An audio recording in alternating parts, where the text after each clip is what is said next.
Fire investigators told Team 10 they know the company responsible for the Bernardo Fire, but they won't release the company's name.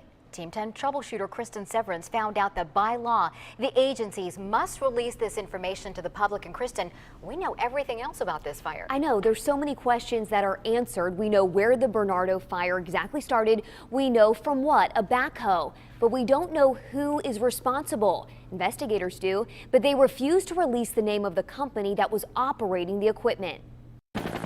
We could see the helicopters on the TV, and then as they were coming over, we could feel our house shake. Josh Himblau was home when the Bernardo Fire started. It almost at one point did look like kind of like the end of the world. The San Diego Fire Department sent out this release. It states the Metro Arson Strike Team determined the fire started at a construction site. They said it was accidentally started by a backhoe that was digging a trench. Team 10's next question, who owned the backhoe? We emailed the fire department, who told us the construction company's name hasn't been released. It's my understanding they took reasonable precautions, had fire extinguishers at the site, and used them, but were unable to put out the fire. So we asked the fire department again, what is the name of the company that owned the backhoe that started the fire? They sent us this. The fire remains under investigation, and the Metro Arson Strike Team is not releasing other details.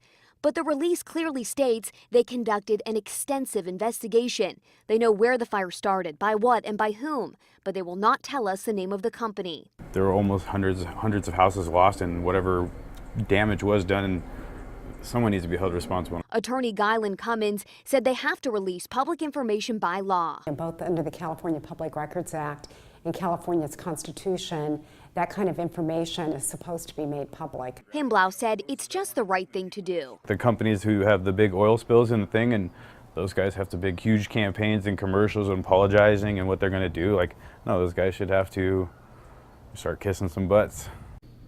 Now, we did submit a California Public Records request to the city for them to release this information. We also requested an interview with the fire chief or the Metro Arson Strike Team investigator who made the call to withhold this information. We were denied those requests, but we'll keep on them.